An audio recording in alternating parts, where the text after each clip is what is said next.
As many of you know, my name is Carmen Mazzara. I serve as Executive Director of APSIA, the Association of Professional Schools of International Affairs. It's so good to see all of you for day 3 of the APSIA Diversity Forum Advisor Workshop.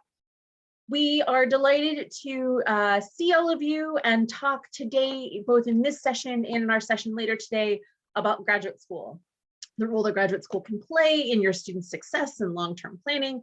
And then in this session in particular, ways to help make it a little easier for them to go through the application process. The whole program for the event is dropped in the chat, or about to be, so you'll be able to learn a little bit more about our speakers later today, as well as our amazing speaker, Briana Suarez, for this session. If you missed any of our previous sessions, recordings will be available and are available on the APSIA YouTube page. This session is also being recorded and will be available there afterwards. If and as we go through different things, we'll drop some links in the chat as a way to help build out your knowledge of what's possible. And we're really looking forward to hearing your questions, both about this process as well as about the overarching systems.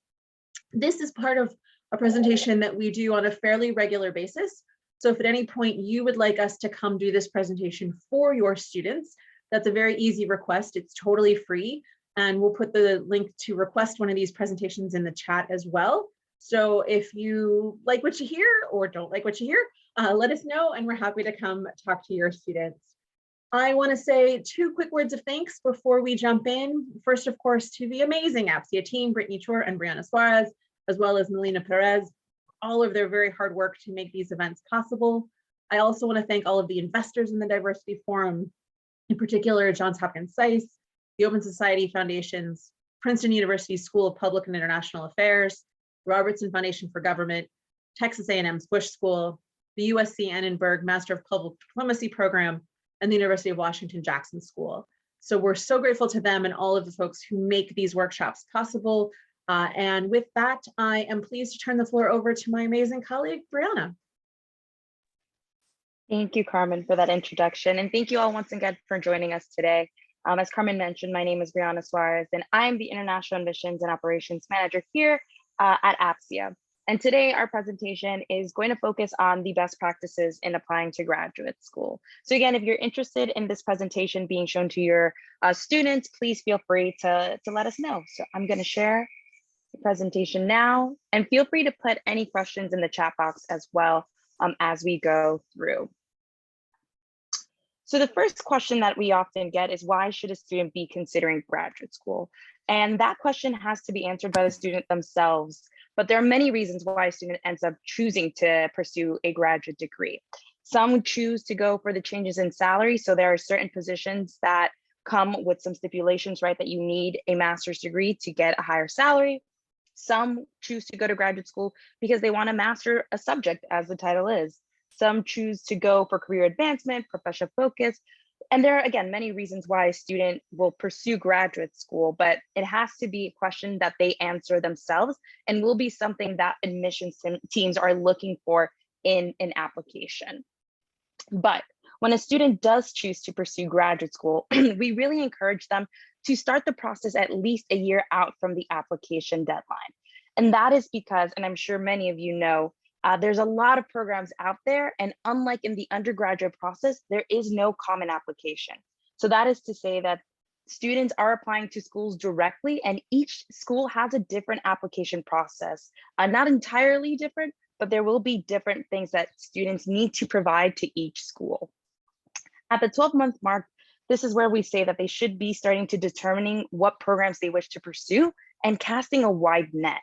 We really try to encourage students to go beyond the name of the school or the rankings, because that doesn't really allow them to see what the program is, what the degree that they will get really helps them in, and so forth. So I encourage you, when a student comes to you, to really push them beyond those 2 factors. And there will be other factors that they should be considering that we'll cover in this presentation. But again, at the 12-month mark, this is the perfect time to really start doing their research, and especially doing their research for financial aid options. So here, this is where we say that they should be understanding their financial situation early on and figuring out where they stand financially even before they start applying. So if some students are coming with undergraduate loans, they really should understand, are they looking to be working during their graduate studies? How are they going to be paying those back? Do they want to take on more loans for graduate school and so forth? So these are the couple of things that they should be doing even before they start applying to graduate school. The last thing that they should be doing is creating a spreadsheet to track all of these deadlines, not just for applications, but also for financial aid and scholarships. Some financial aid options and scholarships and fellowships have deadlines a lot earlier than school application deadlines. So we want to make sure that students aren't losing out on any of that money and aren't losing track of the deadlines of each school. Again, each school has a different application process and may have a different application deadline than the other schools that they are applying to. So what are the questions that your students can ask themselves to figure out what are the right programs for them if they are choosing to pursue a graduate degree? The first is, what will they study?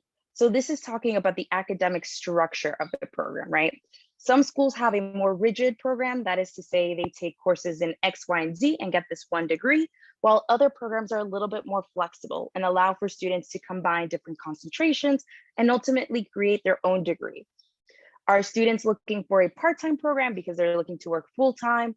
Are they looking for hybrid programs, which are now becoming more prominent after the pandemic?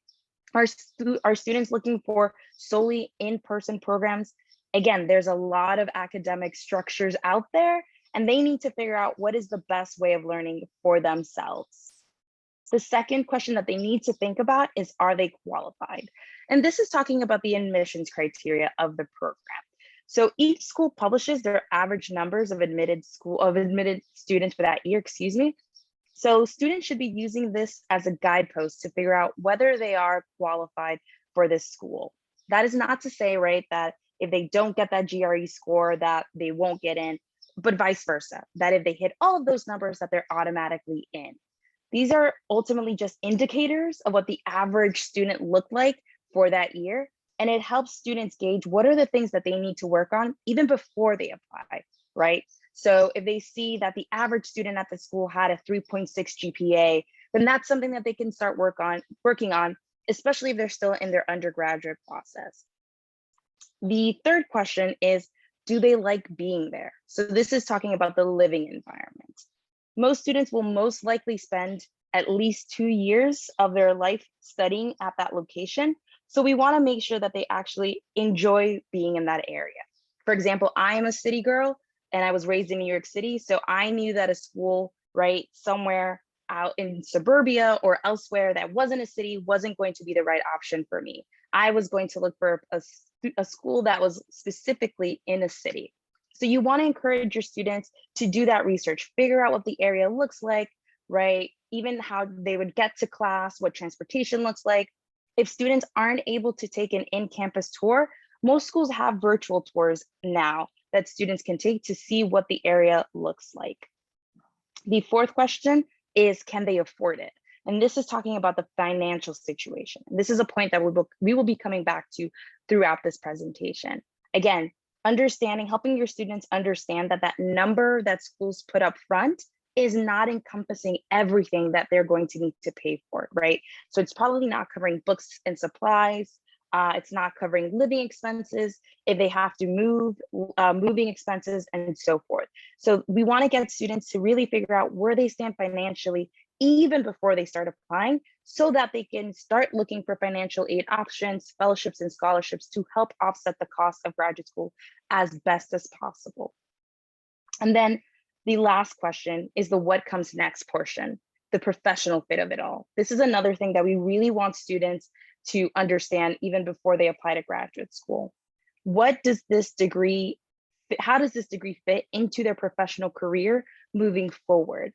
And that is not to say that admissions committees are expecting them to have their whole lives planned out, but they should have an understanding of what it is that they want to do with this degree once they've left this institution. And we often encourage students to take a look at the alumni of the program to see what they're actually doing with that degree. We also encourage students to reach out to alumni, to chat with them and figure out, what their path was, so that they can see what it is that they realistically can do with this graduate school degree after they've left. So as they continue to apply, we encourage students to seek out admissions counselors at these schools. And this is because these admissions counselors can best help guide them and answer any and all questions about the program. We often also say to students to ask, what are the priorities of the admissions committee? Most admissions counselors have open office hours and are more than happy to chat with students. And as I'm sure some of you know, some of these counselors are the ones that also sit on the admissions committee, making those decisions. So what better connection to make than making that connection with admissions counselors to learn more about the program and really making sure that this is the right program for their careers moving forward. So as they continue and doing their research, they should be finalizing their list of desired programs. There is no right number of programs that students can apply to, but we often encourage students to really make sure that these schools that they are applying to, right, are there programs for them? Again, that the professional fit fits within what they want to do moving forward, so that they're ultimately not wasting their time or their money at an institution that will just give them a degree that doesn't help them moving forward. They should be identifying any weaknesses in their application, such as the GRE, the GMAT, whether it's professional experience, so forth. Again, this is where that admissions criteria comes into play. They should be taking any standardized tests, again, such as the GRE or the GMAT. Please note, many graduate schools now have gone GRE optional, so that is something to look into for students if they are interested. And they should be gathering, application materials for each school and applying to any outside scholarships if they have not done so already. And so what does a standard graduate school application look like? Again, as I mentioned at the beginning of this presentation, each school has their own specific application guidelines and submissions and requisites, but this is generally what a graduate school application will look like. So students will need to fill out an application form and pay an application fee. As a pro tip that you can pass on to your students, some schools do have application fee waivers for certain things, whether it's they're a returning Peace Corps volunteer, active military, maybe they've just attended an open house. Encourage students to take a look into those options. They should be providing a CV or a resume, official transcripts from each institution that they've matriculated into, taking any standardized test scores that they need, personal statement and or topical essay, 2 to 3 letters of recommendation, and bank statements. Now, one note I do want to make about bank statements is that it's not just for financial aid, it is also for students that are looking to study outside of their home country. So for example, if a US citizen is looking to study outside of the US, they will need to provide their bank statements so that the host country knows that they have enough money to provide for themselves for the 2 years that they will be in country. So now we've moved into the portion of how does a student create a good essay for their graduate school applications? And we like to separate it into the 3 W's, the where have they been, where are they now, and where are they headed? The where have they been is where they start outlining their qualifications. So this is where they talk about their work and volunteer experiences, life experiences, coursework, project languages, really anything that's influenced their decision to go to graduate school at this point. Now, all of the schools, will have their resume and transcripts so they can see fairly what they've done in general, but maybe there's, an internship that was very monumental in shaping what they want to study. And that's not easily transcribed in a resume. So this is probably the portion of the essay where they should be noting that. Or maybe they had, a terrible experience at a volunteer opportunity, but it helped them pivot their thought process. And now they're really interested in this one specific topic. Then that's a great thing to say in an essay that isn't easily explained in a resume or a transcript. This moves them to the second half of the essay, which is where are they now? And this is where they start to convey their passion, right? What is it that they want to study? And why does this topic specifically excite them? And what motivates them to go to graduate school at this point? Something that I like to say is that graduate school will always be there. So schools really want to understand what it is about their trajectory at this moment that makes it that they can't take that next step in their professional development, right? That without this graduate school degree or program, they're unable to make that next step towards that dream job that they are looking at. So graduate school admissions committees are really going to want to see and understand what is it about their place right now in life. Why are they choosing to go to graduate school now? Which should move them to the last portion of the essay, which is the where are they headed? Again, the professional fit of it all. Why this school and why this program in particular? Out of all of the programs that they could have chosen, right? And even schools have so many programs within their umbrella. Why this specific program? Why this degree? And again, what is it that they're going to do with the degree once they have it? Again, I will reiterate, they don't need to have their whole life planned out. There are some students like that, but most are not. So we want to encourage students to just think about what is it that they ultimately want to do. I like to pose the question, if you had unlimited resources, unlimited money, health insurance, all of that, what are you doing? What are you doing in your life, excuse me, in your career? Is it, debating? Is it being of service to others? So getting them to think about those questions will really help them understand what it is that they might want to do after they've graduated, which will help shape their, their narrative, their personal statement, and their essay, and show the admissions committee ultimately what the professional fit of it is. So if they've hit the 3 W's, that's pretty much, a good explanation as to why they are a great candidate for this program. So we want to encourage students to think through these questions as they're formulating their personal statements. So it won't last too long, on this slide, but 1 month mark, they're finalizing their applications for admissions and scholarships, checking in with recommenders, updating financial plan, and submitting all requested materials if they have not done so already. One thing I will note on recommendations, most schools want to see at least one academic reference, but please encourage students to also reach out to professional recommenders, excuse me. It will also be different for those in where they are in their life. So that's to say, if a student is later in their life, in their coursework, then it makes more sense to have more professional recommenders than they would for academic references. But please encourage students to stay in contact with professors, because it is a great reference to provide to schools, because they're ultimately going to be going to a graduate school. So what are the 3 application mistakes that we see students making on a graduate school application, and that we should be steering them to be aware of as they're formulating their graduate school application? The first is just failing to follow basic instructions, right?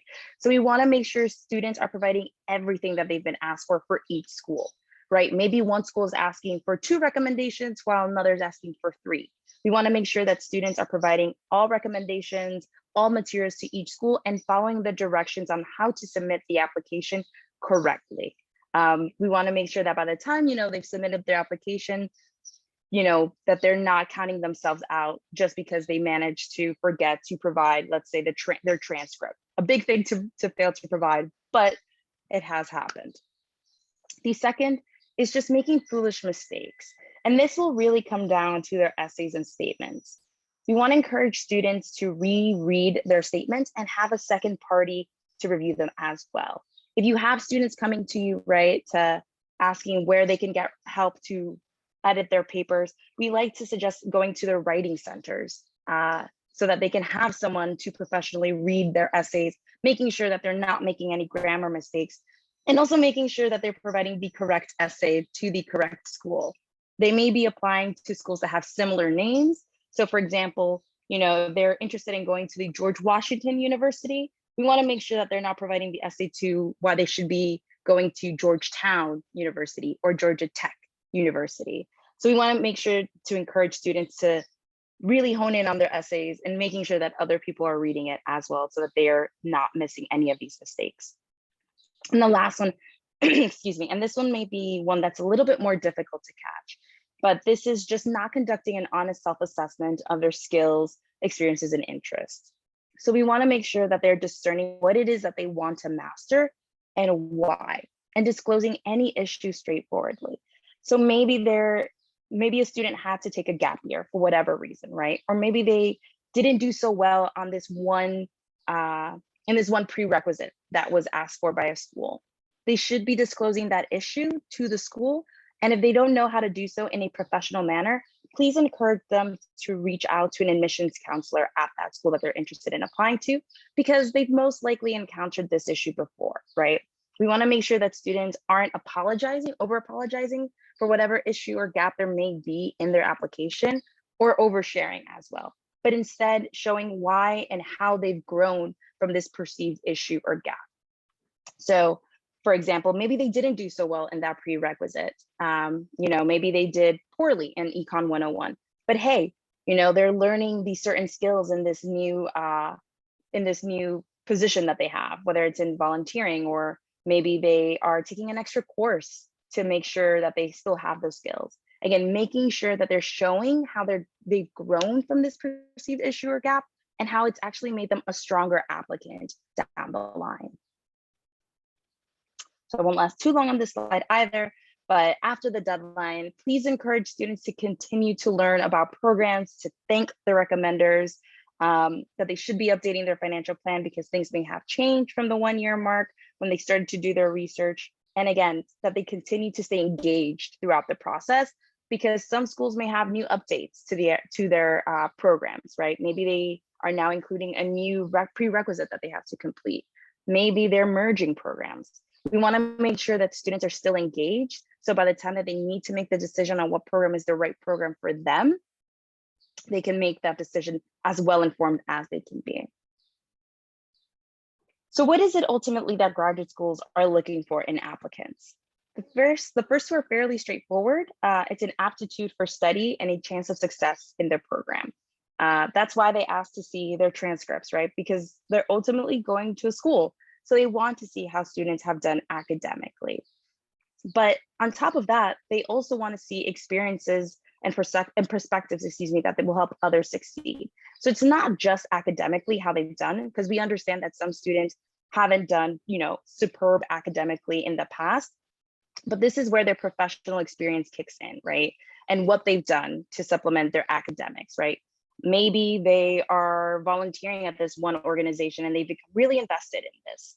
Maybe they've gone overseas to do a job. Maybe they're working virtually in this one internship and are learning these skills that they didn't necessarily gain in their academic background. These are things that will come into play in their application. And the last, again, a clear sense of professional direction. What is it that they want to do moving forward? How does this program fit into their career goals and what they ultimately want to do? That's not to say, again, that a student needs to have planned out that 5 minutes after graduation, they're going to be working at the UN under OCHA as a monitoring and evaluation of, analyst. No. That's too much detail. Most students don't think that way, but we want to encourage students, again, to really think of what it is they want to do professionally after they've graduated. So this is generally what a admissions committee is looking for.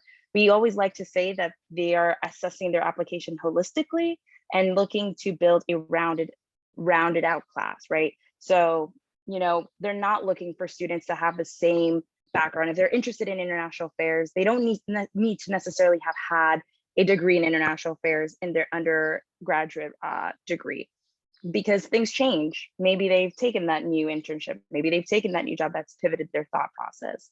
Maybe they became interested in communications because, as our past speaker yesterday was talking about, one of their students that they were recruiting was a greeter at Walmart. Maybe this is what got them into communications. We want to get students to thinking about their experiences and their skills, not just academically, but more broadly as they move forward in their professional trajectory. And the big topic, how can a student pay for graduate school that isn't always necessarily out of pocket?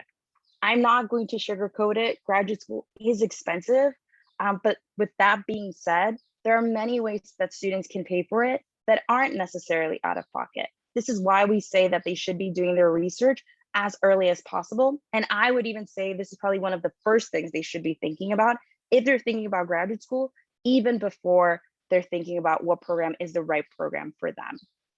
So the first way to pay for graduate school is merit and need-based aid. Please encourage your students to do the research and understand what a financial aid package means when they're providing them with a merit-based award or a need-based aid award. Some schools will offer both. Some schools will offer only one of them, and there are some schools that sadly offer neither. So please encourage students to do their research in their financial aid packages, even before they apply to financial aid for their financial aid options within the school. There are research and teaching assistant positions available at schools. This is really seen within the PhD track, but some master's programs do provide this assistance. There's also assistance provided by the Central University of programs within the school. As many of you know, when they're applying to graduate school, they will most likely be applying to a school within the larger system. So encourage students, to do the research at the central level, right? Maybe there's a pot of money at the central level that isn't necessarily communicated to at that one program that they're applying to. And they can also work for the university, right? Some students tend to go for this option where they either work part-time or full-time at the program that they're interested in applying to. And that school will provide, a certain amount of the tuition and making sure that they can attend and complete their degree. And the 4 ways that I just mentioned are internal ways. That is to say, it is specific to the school and the program itself, but there are also external sources of funding. There are grants and loans. I know many of you know, but sadly, one of them you do have to pay back, the other you do not. And there are also scholarships. And how can students do their research for graduate school scholarships?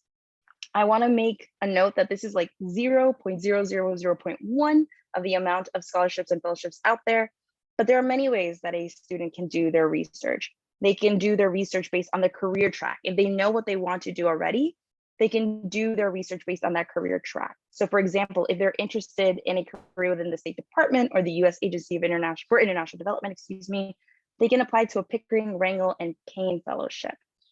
Maybe they've done something in the past. Well, they can do their research based on that. So for example, if you're a returning Peace Corps volunteer, there is a fellowship for you. Maybe they are underrepresented in a certain field. As you all know, this is what we're here to talk about this week. They can apply, for example, to the PPIA program. Maybe they can do their research based on their citizenship, their nationality, whether they wish, whether they have a specific niche topic that they're really interested in applying to. Again, encourage your students to do this research as early as possible because there are many, many options there available to them. I myself am guilty of not doing the research as early as possible. And now in this role, I've been made aware of so many scholarships that I would have qualified for had I done the research as early as possible. There are many scholarships for first-gen students as well. There are scholarships, based on your race or based on where you live. So please encourage your students to do that research as early as possible. One last note that I do want to make is also encourage students not to scoff at these small scholarships that they may be getting, right? Maybe they got a $50, award for an essay that they wrote. That is something that can go towards paying for the GREs. Maybe they got a scholarship maybe they got a scholarship for $100 or $200. Again, these are things that can help offset the cost of their application without them necessarily thinking about it. And the last thing that I want to cover is what can your students do to be competitive for graduate school even before they apply? So what are certain skills that they should be building even before they start thinking about graduate school? So we encourage students to build some professional experience. Again, that is not to say they need to have a standard 9 to 5. Maybe they were a greeter at Walmart. Maybe they were a barista while they were working, while they were in undergrad. Maybe it's just being a caregiver for a family member. Building some professional experience is great because this is something that graduate schools want to see. International is in parentheses because it's always great to have some international experience, but it is not needed. One thing that I like to say is that there are many options and opportunities now available to students without them having to leave the comfort of their home that can be considered international experience, whether that's an internship that's based outside of their home country, whether that's connecting with people during a conference virtually across the world. These are experiences that are building international experience as they move forward. Their ability to write well and speak comfortably in different formats and to different audiences is going to be extremely critical as well. So please encourage students to find other ways to write and expand their writing abilities and their speaking abilities. Whether that is giving that speech at Model UN, whether that's, learning to write briefing memos or learning, to write just speaking points for a supervisor at their internship. These are things and skills that they can build even before they start thinking about graduate school that I know will be valuable moving forward. Understanding project management is extremely important as well. I'm sure many students already have that skill if they're attending an undergraduate degree, or even before, because they've all worked in groups. But again, understanding how things come together, how they're executed, and what cleanup may look like is a great skill to have. And then lastly, encouraging them to stay connected and building their networks, right? Many students tend to think that they don't have a support system, that they don't have a network, when in actuality, they have so many people around them that I'm sure are happy to be of support system to them and help them moving forward. Whether that is supervisors that they've had in the past, whether that's just the students that they are going to classes with, whether that's the professors, whether that's you. Again, please encourage them to stay in contact with you all and stay in contact with those that they come into contact with, because they really never know who it is that can help them moving forward as they go even into their career trajectory. These are skills that are great to have, not just for those applying to graduate school, but I would say for those looking for a professional career down the line. And with that, I've come to the end of my presentation. My email is there, and these are a couple of links that I think are extremely helpful. We have our events page. We have fellowships and scholarships page, which is a great starter page for students to start looking for scholarships and fellowships if they're interested in graduate school. They can look through all of our APSIA programs. The International Career Guide, I do want to make a plug. I know it's been mentioned and will continue to be mentioned throughout this week, but it is a great resource and a great way for students to figure out what they can do in international affairs and to think beyond, the buzzwords that they tend to associate international affairs with, of just diplomacy or just the foreign service. They can virtually do so much within the international affairs realm if they just connect their interests and start thinking ultimately what it is they want to do moving forward. And the last thing I will plug is our jobs openings page. We post many job openings across different sectors with many different organizations. They themselves post as well. So encourage students to look at these postings. It's not just jobs, it is also internships and volunteer experiences. So please share that as well. But with that, I'm going to stop my presentation and I'm going to open up the floor to any questions if you have it. Please, if you are comfortable, turn on your cameras. You can also ask any questions, just by unmuting yourself or just putting it in the chat. So happy to answer anything that you may have. And do not be shy, please. I'm happy to even talk about my own journey into graduate school. I mean, that would be great. Do you mind sharing a little bit about your own path? Of course, I'm more than happy to. So I come originally from New York City. I'm a first-gen student, Hispanic woman. I became interested in international affairs fairly early on. I would say probably I can pinpoint maybe 6th grade when I first learned about the Holocaust and just kind of started getting interested in that topic and, wars and all of those kinds of things. Got my undergraduate degree from a state university at New Paltz in New York in international affairs and in French, did a minor in French because I'm very interested in the United Nations. And as a Spanish speaker already, I thought, why not add a 3rd language to my skill set in case I ever wanted to work at the UN. And then I got an internship at Doctors Without Borders after I graduated. This is why I say always stay in contact with your peers and your supervisors and alumni, because the person that actually referred me to that position was a friend of mine who was in contact with the recruiter at Doctors Without Borders, got a paid internship there, which was great. And during my time there, I thought I was interested in international development, figured out I was not someone that was, that was not my path.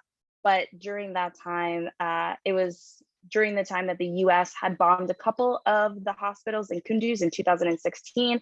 And at that point, I just thought, I have this degree, but I'm not seeing what I learned in the academic setting being translated in the current world, right? In my reality. So what is the disconnect there? And that's when I figured, maybe I need to go to graduate school to kind of connect the two and get more practical experiences and get more understanding in this field and really hone in on this one particular interest that I had. So that's when I started to do my research for schools. I will say I did it a little late because I was working at the time at Doctors Without Borders. And so it was a little hectic. And I now give that advice to students. Again, start as early as possible because those deadlines come quickly. And I can attest to that. And figured out what was the program for me. And I ended up going to the Elliott School at George Washington University to study security policy studies with a concentration in conflict resolution and intelligence. And that was kind of my path. A lot of it was me guiding myself. So that's why I always like to plug the APSIA resources, because had I known about APSIA before I started applying to graduate school, it truly would have made my process a lot easier. A lot of the things I had to do were self-taught. I had to study for the GREs myself. I didn't have enough money to afford a program. So that was just me with a book, setting my time, scheduling my portion of, tonight I'm going to do this, tonight I'm going to do that. And so I always like to really, really emphasize the research that we have here at APSIA, because, and I'm not saying this as someone who works at APSIA, I'm saying this as someone who applied to graduate school, and it is a long process. The resources that APSIA provides can make the application for graduate school so much easier. But that's just a little bit about my path. And then maybe I rambled on there a little too long than I should. But I'm happy to go more in depth if there was something I covered that or breezed through. Happy to go back to that. And one question that came in, I do see, is on the GREs and when should students take that? Something that I like to encourage students is to think about the GREs while they're in their undergraduate process. So I, for myself, started thinking about it my junior year. I didn't know graduate school was going to be an option or when I wanted to go to graduate school, but we know that the GREs are good for 5 years. And it's great to take the GREs while they're still in that school mentality, because they still have those skill sets, right? They are still thinking that critically, can still have that mentality of, I'm going to study this today, I'm going to do this. Maybe they're taking econ courses or taking math courses that can help them in the GRE. So we encourage students to think about the GREs as early as possible so that they can take them as early as possible and, figure out a plan to best get the scores that they want to get for whatever schools that they're interested in. Again, even if they're not considering graduate school, next year or the year after that, we know those scores are good for 5 years. So please encourage them to think about the GREs as early as they can. And the last thing I will say is that, and I don't know if any of you know that, I hope so, but the GRE does have fee waivers as well that you can all encourage your students to look into. Some schools provide those through their financial aid offices, if I'm not mistaken, so that they can help offset the cost of the GRE. That's something that I did because I was a Pell Grant recipient, I was able to get a GRE fee waiver so that I wouldn't have to pay for it out of pocket. I only got one, so that's why I tried to make the GRE test that one shot, so that I didn't have to pay out of pocket. But again, make sure that you encourage your students to look into that GRE fee waiver so that it's another way to help offset the cost of their graduate school applications. Oh yes, the Power Prep program. That is a great program for them to look into. Some schools also offer free GRE tests for them to take throughout the year. That's something that I did my junior year. I know it's hard to encourage students to wake up on a Saturday morning to take a GRE test, but it is a great way for them to figure out what are the things that they need to work on, right? And maybe they are excelling at the quant portion, but maybe the qualitative portion, the writing portion may be the thing they need to work on. So encourage them to take, even just the free GRE test to figure out what it is that they need to work on before they start applying to graduate school. And right, another question that came in. So something that I mentioned in the presentation is reaching out to admissions counselors. So how can students connect with counselors to learn more about graduate school and learn more about whether graduate school is the right option for them? Outside of the open office hours that graduate school admissions counselors have, students can come to our online graduate school fairs that we have. We have one on July 21st, excuse me, and one on September 29th, if I'm not mistaken. This is free. They can connect with APSIA admissions counselors there, ask any questions that they may have. They can also attend any of our virtual open houses so they can learn about specific topics in international affairs and programs that offer that program or degree. Again, these events are free to your students. Please share them with them. We want to make this process as easy as possible for them and connect them with anyone that they may want to talk to. Maybe they just want to talk with one of us and talk through their, maybe you have a student that is interested in dance and international affairs and you have no idea where to go from there.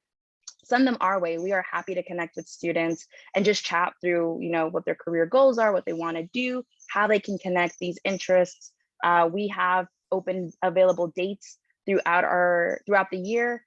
We also have open office hours that they can come to where we just hang out in Zoom and wait for someone to show up to talk with us and to just chat through their process. So again, if you have questions, if you have students that you have no idea, how to answer their questions, please feel free to send them our way. We are happy to connect with them at any point in their process as well. But any more questions that you may all have, you can unmute yourselves as well. If you have any questions. Okay, right. So another question is, how can they figure out what it is that what schools they may be interested, what the degrees they are interested? That question is a great question, and it is a big question, right? How does a student hone in on a school or a program and they may not even know what to do, what they're interested in? What we like to encourage students is really to think about what they're interested in, what they want to do moving forward, right? So one of the things I often ask students is, as I mentioned again, the budget is unlimited and you're given everything, you're making the money, you've got your family nearby, all of that. What are you doing? What does your average day look like? Is it being of service? Is it, working with governments? Maybe you're interested in this one specific issue of human rights or, for example, gun reform, things like that. What does it look like? And what do you want to do? And how do you affect that change? So I start really asking them that basic question and starting from the ground up so they can start building those blocks. Okay, so maybe you are interested in human rights, but you have this one internship that also made you really interested in migration reform. Okay, so that's something that you can start working on, and you can start helping students figure out the larger questions. Okay, so what are the skills that you may need for this one specific job that you're really interested in? Oh, well, it's asking for you to have this language skill and have this certain skill set. Okay, those are things that they can use to look into their graduate school program research as well, right? Maybe this one program provides you the ability to study that language abroad so that they can build that skill set. These are ways that they can start figuring out not just what programs or what schools they want to go to, but ultimately what it is that they want to do after they've graduated, which is probably the best way to guide students. And hopefully I did justice to that question. And that is a great question. So what is a common question that you get from students? Or I might actually switch that question. What is something that you feel students ask about that may be like a myth about graduate school? What is something that they're afraid of? Something that is being miscommunicated in your opinion about graduate school? we're interested to learn from all of you as well.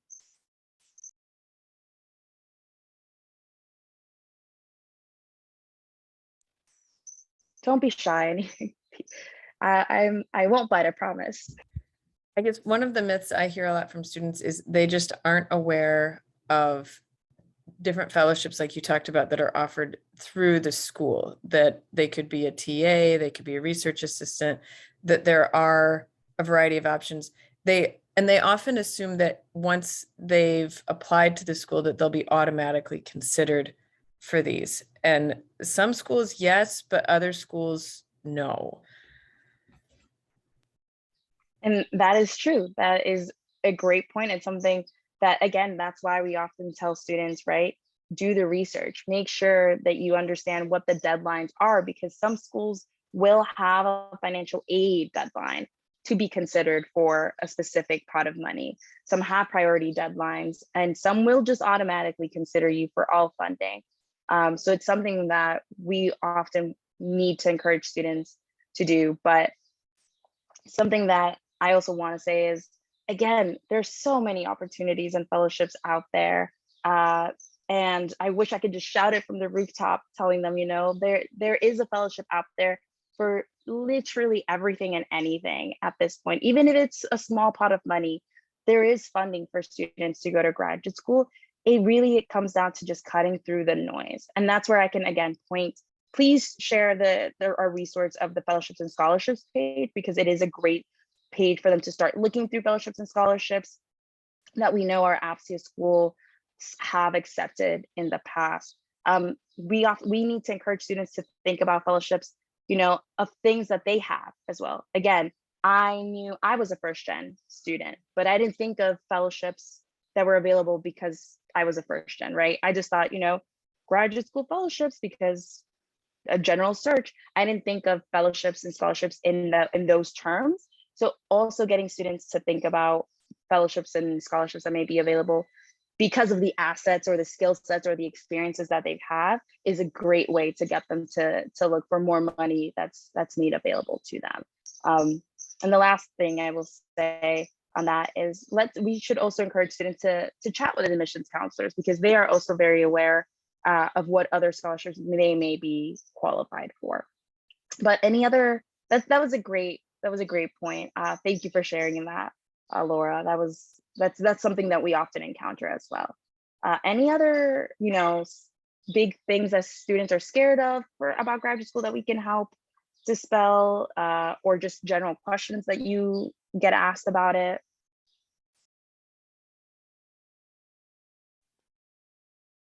Brianna, one question I often get is whether students should go straight through or take some time off in between. Do you have feelings on that question? I do. I have feelings about that question. We often encourage students to take at least a year off between their undergraduate and their graduate degree. This is solely so that they can build some professional experience and really figure out what they want to do. So again, I can just point back to my experience. I thought, you know, after I graduated from my undergrad, I wanted to do international development. So I got an internship, luckily, in a field of international development at an organization, MSF, Doctors Without Borders, that does international development, and quickly figured out international development was not for me. That was not my path. But that did pivot me towards the path that I was interested in. Okay, I'm more interested in this one specific topic of, you know, terrorism, war, things like that.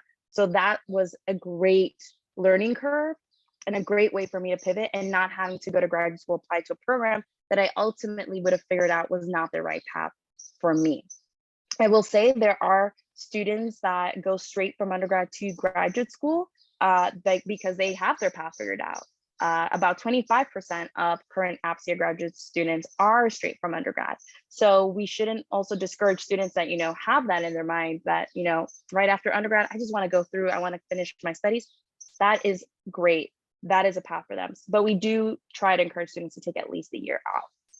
And there are also other programs, you know, that aren't necessarily, you know, the standard graduate school degree. So maybe a student that, and these may be students a little bit out of your advising capacity, but students that are a little older in their capacity at this point, or excuse me, older in their journey, Maybe they're looking for a mid-career program. So that's something that students may be considering down the line. Or you may have students that are really intrepid and want to do a PhD.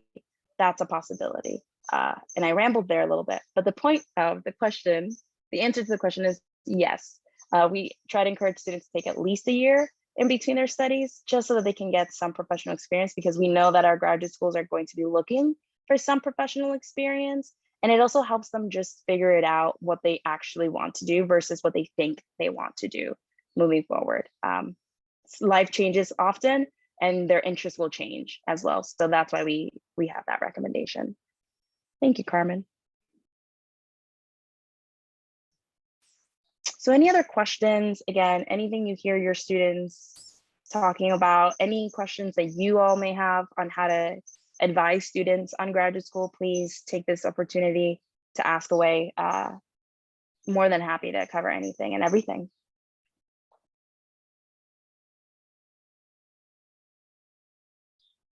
All right, well, if there are no questions, I'm not going to beat a dead horse. I want to thank you all for coming and listening to this presentation and joining us today. I hope it was insightful. I hope it was helpful. Again, please feel free to send students our way if you have a student who has an interest in a specific field and you don't know what they can do with it. We're more than happy to chat with them. Please continue to join us for our Diversity Forum week. We have our session for you all to chat with graduate school directors from our APSIA schools at 4 p.m. Eastern time today. So I really hope you could join us for that. It'll be a great conversation where you can connect with those graduate school advisors and directors that I was just talking about and ask them directly, what are you looking for from a student? How does a student find more financial aid? Things like that, directly hearing the word from the horse's mouth, as I like to say. So please join us then. And thank you for joining us. Carmen, any last words?